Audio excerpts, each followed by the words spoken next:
Yeah, greetings YouTubers, it's Big Jim here.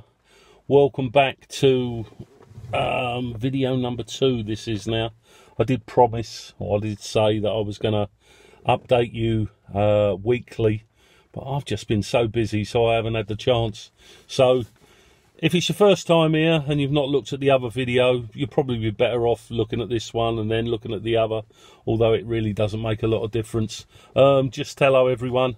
I've got a few notes down here because there's quite a lot I just need to go through with you, just so you know exactly where you are if you're considering buying one of these. I am an owner of a London Taxi International for social and domestic pleasure use, a TX2.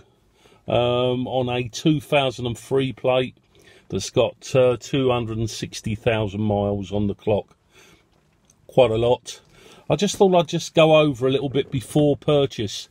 On my previous video, you were actually on site, and probably I should have sort of said this first, that before purchase, one of the important things that you're going to need to is sort out about insurance, because when you do get your vehicle you will obviously need to insure it. And a comment in my last video by Malleus Scotram, he actually said that he's just purchased a London Taxi International or a cab, an X-cab, and I believe he lives in London and he's finding it impossible to get insurance. This is normal. When I first got this cab, I actually done my homework and went on a few of the forums.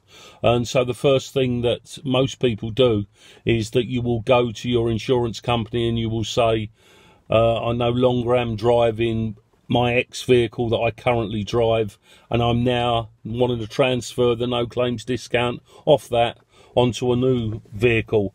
So the first thing your insurance company are going to ask you for is a registration number. As soon as you give it to them, it'll go computer will say no. It probably won't be up on their database.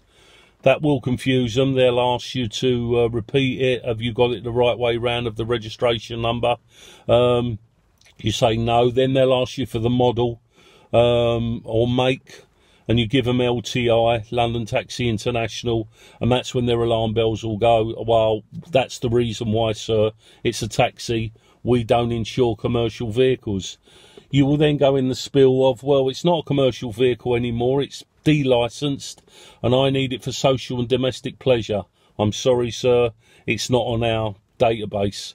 So you're now left with, obviously, you've got your no claims discount on your vehicle that you've got at the moment, and then you're then going to have to go searching like I did, and exactly how Malleus Scotram has done as well.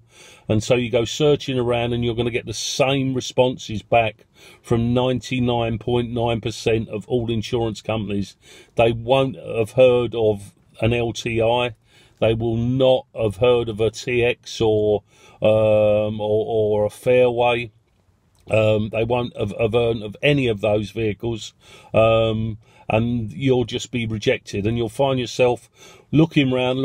You'll go on Go Compare sites, you'll go on confused.com, exactly the same. That's if you're in the UK, and it will come out exactly the same. It won't even be listed on there. You can actually put the registration number on. So what I would say to you is, do your homework first, get your insurance in place, or even as a proviso that if you do purchase on the day, that you're not being stuck with something that you can't phone around to get an insurance on. Don't rely on your present insurers, because the high probability chance, and 99.9% sure, that unless they are a specialist, they won't have a clue what you're talking about. And so the simple way is to just say, no, I'm sorry, well, we don't insure that vehicle. And then you find yourself in this loop of continually going round looking for somewhere. Now, there were two that did quote for me. One of them was Pete Best Insurance. You can check them out online, Pete Best Insurance. I went with Adrian Flux. And where you are all going to find a problem is, so I've been told by Malleus Scotram, is that people in London can't get social and domestic pleasure to drive a London taxi because people jump in their taxi, and I'd imagine people are probably worried, insurance companies, that you're going to fly by night and you're going to be doing a bit of taxiing on the side I don't know that. I don't know this for sure, but this is what I've been told, and that he said that he cannot get insurance on it. So, and he's purchased it, so be very careful. Do your homework first. Now, where you can do that is that you can look, if you're going to, most people they look up on is eBay. There's quite a few, as I've said in my previous video, of old London taxis, Fairways, FXs, TXs. There's quite a few up there that are making their way in because of the 15-year rule from Mr. Khan, and Boris before him has said no taxis over that 15 years. Don't matter how good they are, how good a condition, they're not allowed, so they need to get rid of them, and so they sell them off. So the first thing you do is that you will look at the registration number as you're actually looking at the pictures. Now, if someone has covered up the registration number, make that as alarm bells ringing in your head. Why would you cover up the registration number? If you've got that registration number, it's quite simple to go on the DVLA website and do a full MOT check for the last 8 or 9 years of that car's life. I think they're about 9 years.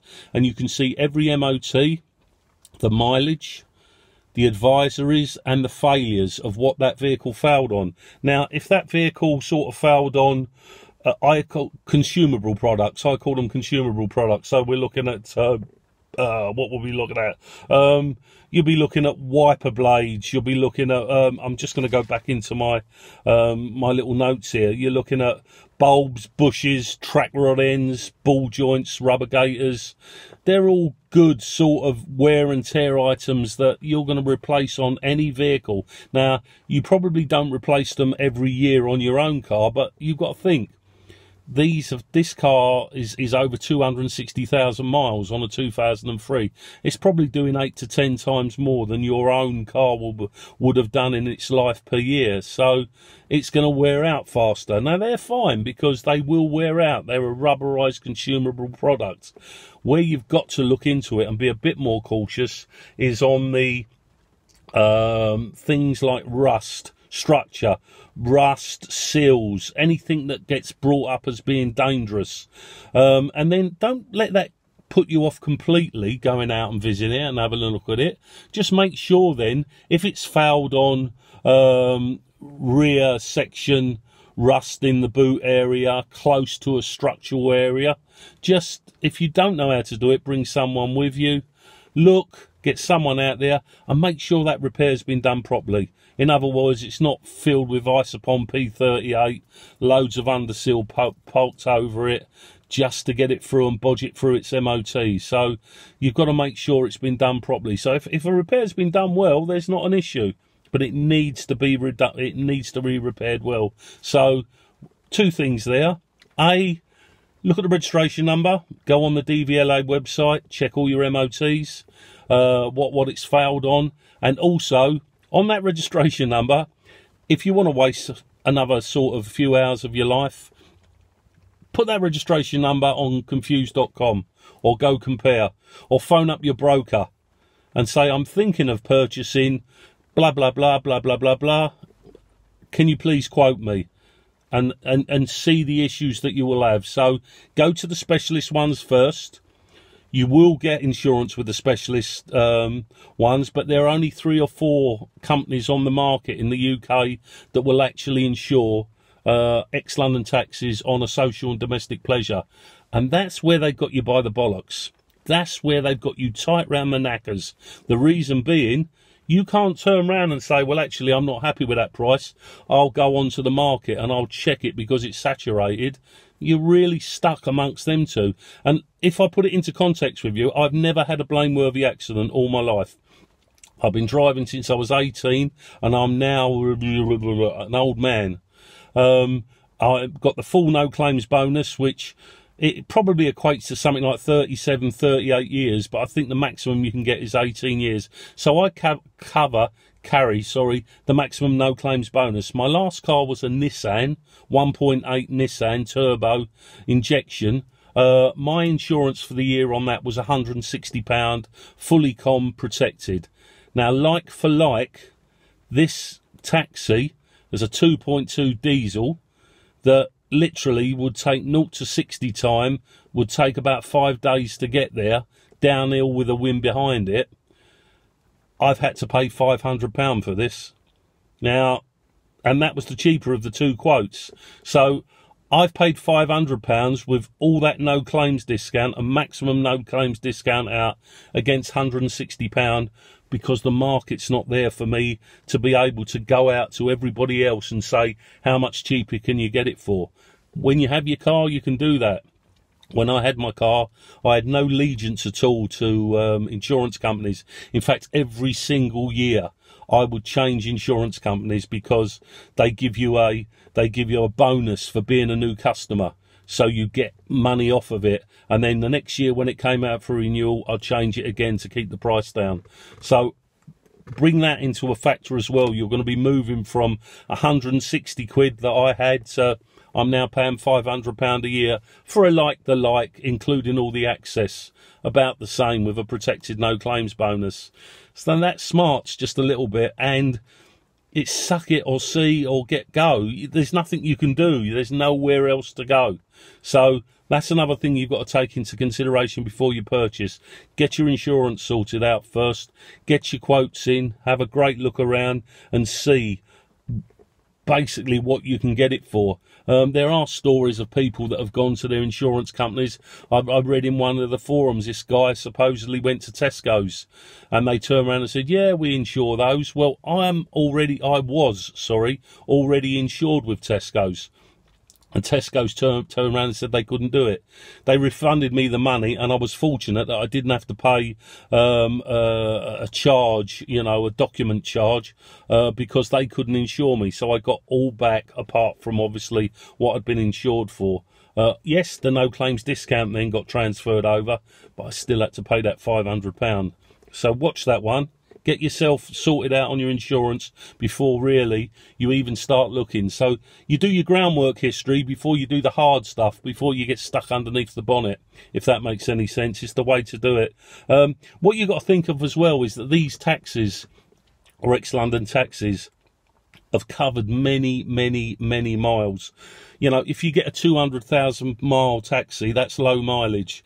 Some of them can be 475, 500. I've even seen 6s on the original engines. Now, that's all stop-start in London for the last sort of 15, 20 years. So it's not only wearing from the outside, obviously with all the toxic fumes and and everything that's the stop-start. It's also chugged up on the inside as well. So when you do get them, they don't expect to get them in that, that you're like just driving them out of the showroom with your brand new car.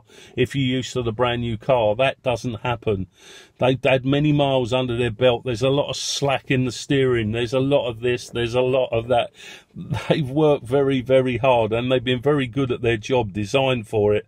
One thing I have found is that first thing I done, and it does work, being in the sort of mechanic wise, Red X does work. Don't hear about snake oil and it doesn't work. Check the YouTube videos out, the Top Gear one as well, where one went on a rolling road after a Red X and how the brake horsepower went up. I don't do it for brake horsepower. I done it because I knew this engine internally was chugged up. If anything, the fuel filter was like, that was literally filled with water when I got it. That was almost couldn't do its job anymore. So I've double dosed it with Red X as a way of double dosing it for about the first 3 or 4 tanks, and my miles and my driving standard is the same whatever I drive.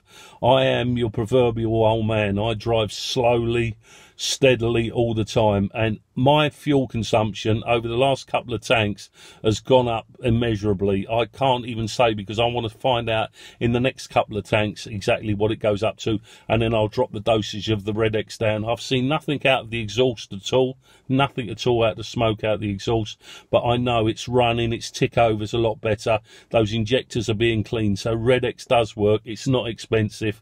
Double dose it for the first couple of tanks. It does work. you're going to have to spend money when you buy one of these. Don't, again, expect to buy one of these and then just you can drive it around for a year or 2 years. It's done hard life in London. You're going to need to get it up to a certain standard to where you are now. In other words, like your own car, if you're like me. There are things that you will need to replace. Once you've had them replaced, that's fine.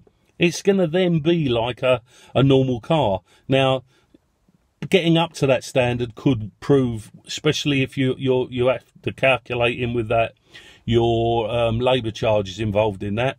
Some garages, £80 to £90 an hour labour charge for doing certain work. Work that out with the price of the spares that are not that expensive, because there's a load of these around. They're, you know, they're very good on price. You know, you don't spend a lot of money on spares, but you're going to need to have someone fit them, or you do the work yourself. So, to get it up to your standard, you're going to have to pay. You're going to have to pay a little bit of money, but that will go down over the time, because I kin them to these taxis as a bit like retired greyhounds. Excuse me, I've got a bit of a cold and hay fever, and I'm sitting in a field as well, rather stupidly. I look at them as retired greyhounds. You know, they run their life around the track all the time. They've been working hard, and they got to the stage now where they're retired. And they come retired, they come out to you, you've got to put them up to the vets because there's bits wrong with them. Hopefully the vet puts them right, and instead of it being run around the track now, it's happy with a walk 2 or 3 times a day. And that's what my one does, just goes out and just runs around. So, you know, these are all little sort of, probably obvious to most of you, but if they're not, things that you need to really take into consideration before you purchase one. Another thing is, I've just joined what's called the LVTA, which is the London Vintage Taxi Association. Now, you can check them out online. If I can work out how to put the link in the description, I will do. The LTVA, London Vintage Taxi Association, is meant to be a mine of information. I've got the nod on it. It's about 30 quid to join for the year. They've got all the maintenance tips in there. They've got everything that you want on every single model. They'll be able to provide the workshop manuals if you require them, at a cost, obviously. They have meets, days out, times out, and also I noticed in there it said that they can help with classic car insurance as well. Well, you've got to be in it to win it. So what I've done is I've actually joined. I'm waiting for my welcome pack to come through, which hasn't at the moment, because that was about a week ago. I've sent them an email just to say hopefully you've received it all. And I'll update you and let you know how my joining of the LVTA went. I'm hoping to go up on a couple of meets, and I'm hoping to go up on a couple of their whatever they do when they're out there and they show and things like that. Because they've even got vehicles as new as this. It's a 2003. I did notice on their website they've even got TX4s up there, which were even later than this. There was no TX3, remember? It went straight up to the TX4. So they're over, and so it's not just the oldest ones, right? They've got a whole range of them, and they reckon they're a friendly bunch. So I'm waiting to hear that as well. Well, that's basically it. That's what I needed to talk to you about with regards to before you actually purchase and walk in and get one of these. They're a fantastic vehicle to own. I still smile every day when I jump in it to drive.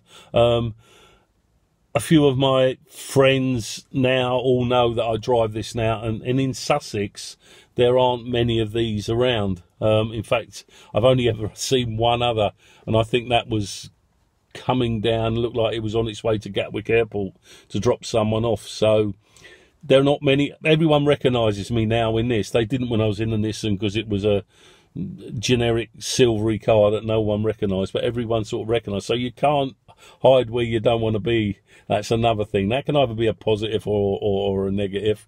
You always get recognised, and people are always asking, especially in Sussex for me, because these don't sit around in Sussex. Oh, look, there's a London taxi, or an old London taxi, and it's not that old, obviously, only on a 2003 plate.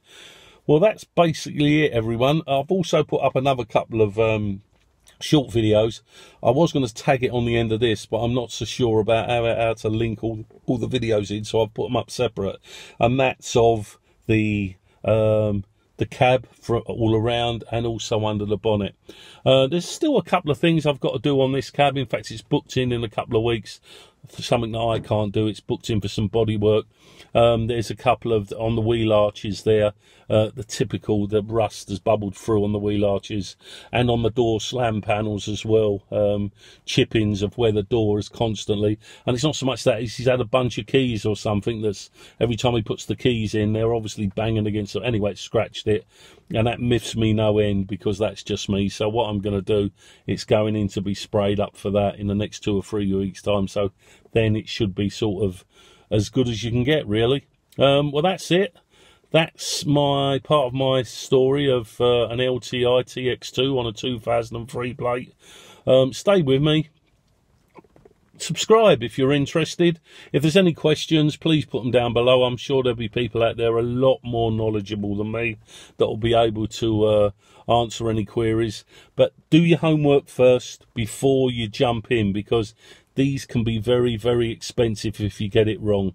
Initially, they're not expensive and they can draw you in, and everyone thinks, oh, that'd be lovely to own one of these. But you've got to think of the expense that's going to be, and the ongoing expense that it's going to cost to continually keep one of these running. As they get older, they wear away a little bit more. So basically that's it. Okay, YouTubers, thanks very much. Leave your comments, however nice, down below, and I'll catch up with you on the next ones. This is the big fella, Big Jim, in his London Taxi International 2003 TX2, saying bye-bye till next time. Cheers all, bye.